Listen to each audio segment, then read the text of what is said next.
Well, hey, it's giveaway time. Right now, we're giving away an assortment of axes and knives that are just absolutely free. All you have to do is go into Victory Chrysler Dodge Jeep Ram in Kansas City, Kansas, by the International Speedway and Cabela's, and just tell them God, Family, and Guns sent you, and you get to pick one of these items while supplies last. We have a camping axe, we have a hunting knife, we have throwing knives, and a combo set that kind of includes a little bit of everything. Again, all you have to do is stop by Victory Chrysler Dodge Jeep Ram in Kansas City, Kansas by the Speedway. Tell them God, Family, and Guns sent you and pick out your free knife or axe. And by the way, these are while supplies last, so get in there.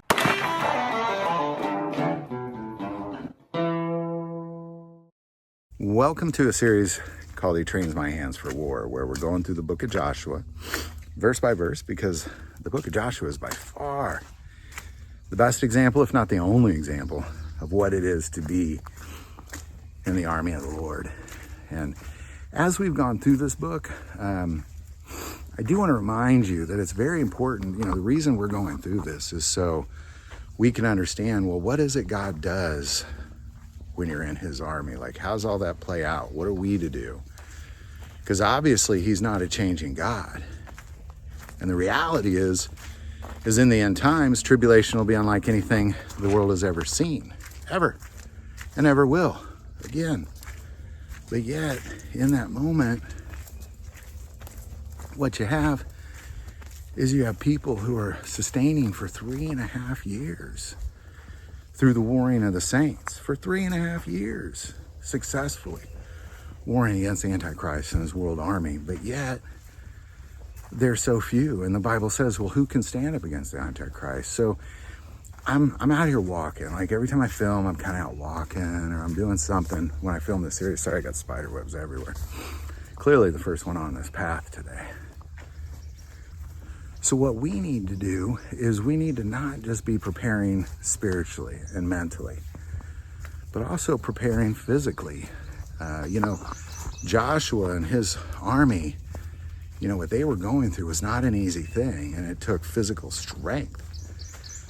Being in the army of the saints, being in the war of the saints against the Antichrist is going to take physical strength. And, so there's many things I'm doing. I'm out, walking. I'm really having to take it easy lately because I'm dealing with a heart issue. I'm having a procedure May 1st. So whenever you're watching this, if it's before May 1st, please be in prayer for me. Having a heart procedure, and it's probably a 2-step process. Again, sorry about spider webs, goodness gracious. So with that being said, it's important you get out and exercise, like even with that, because I'm going to take this up a big notch. Before I found out about this, I was doing jujitsu and really just aggressively working out. Once I found out about my heart, I had to just take it down to 7 to 10,000 easy steps until this procedure is done. But I'm doing what I can, as best I can. So I'm encouraging you to do the same. I'm also doing things like I'm on ES Power Drink, which is Trinidad scorpion peppers, essentially. I'm also on about 13 medications from my doctors. They are what they are. But that ES Power Drink has helped me lose weight. That's really the key to this heart issue, is I just got to get in better shape. So, sorry, boat's going by. As we continue in this, I do want to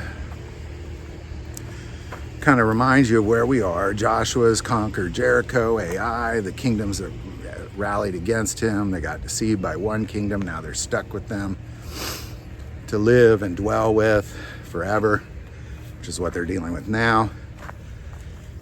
And anyhow, what we see in the next episode is there's a empire rising against the Israelites that really we'll find out later that God had called this empire to war against Israel so he can destroy them. And this empire is really one king who is called on many smaller kingdoms who he kind of controls anyway. I'm going to go down this water's edge where I stop and read. And he's called this empire together. And it is the soldiers all gathered together, and it says it's the sands of the seashore. And we're just going to pick it up right there. Joshua 11, starting verse 6. But the Lord said to Joshua, do not be afraid because of them, for tomorrow about this time I will deliver all of them slain before Israel. You shall hamstring their horses and burn their chariots with fire. So Joshua and all the people of war with him came against them suddenly by the waters of Merom, and they attacked them. And the Lord delivered them into the hand of Israel, who defeated them and chased them to greater Sidon, to the brook of Mizrathpath, and to the valley of Mizpah eastward. They attacked them until they left none of them remaining. So Joshua did to them as the Lord had told him. He hamstrung their horses and burned their chariots with fire. Joshua turned back at the time and took Hazor and struck its kings with the sword, for Hazor was formerly the head of all those kingdoms. And they struck all the people who were in it with the edge of the sword, utterly destroying them. There was none left breathing. Then he burned Hazor with fire. So all the city of those kings and all their kings Joshua took and struck with the edge of the sword. He utterly destroyed them, as Moses, the servant of the Lord, had commanded. But as for the cities that stood on their mounds, Israel burned none of them, except Hazor only, which Joshua burned.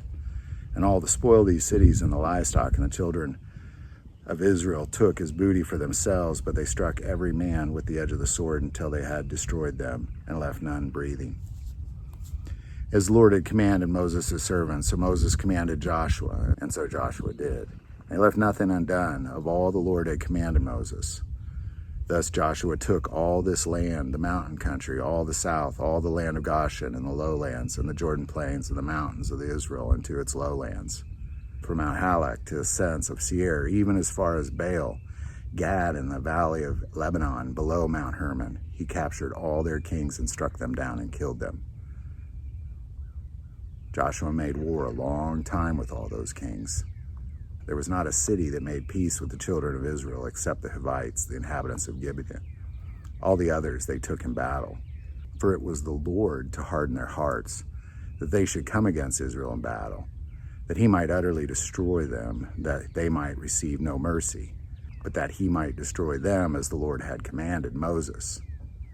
So there's quite a bit going on here, Ultimately, after they had destroyed that king and his kingdoms that he kind of controlled, they went and burned his kingdom to the ground. And then they went and attacked all the other kingdoms that rallied with him. And there were a lot of them. It was an entire empire. So they conquered this whole empire and all of its land. And a couple things I want you to notice in all that was, one, like Jericho, God made it specific. All the booty is mine. It all goes into the house of the Lord.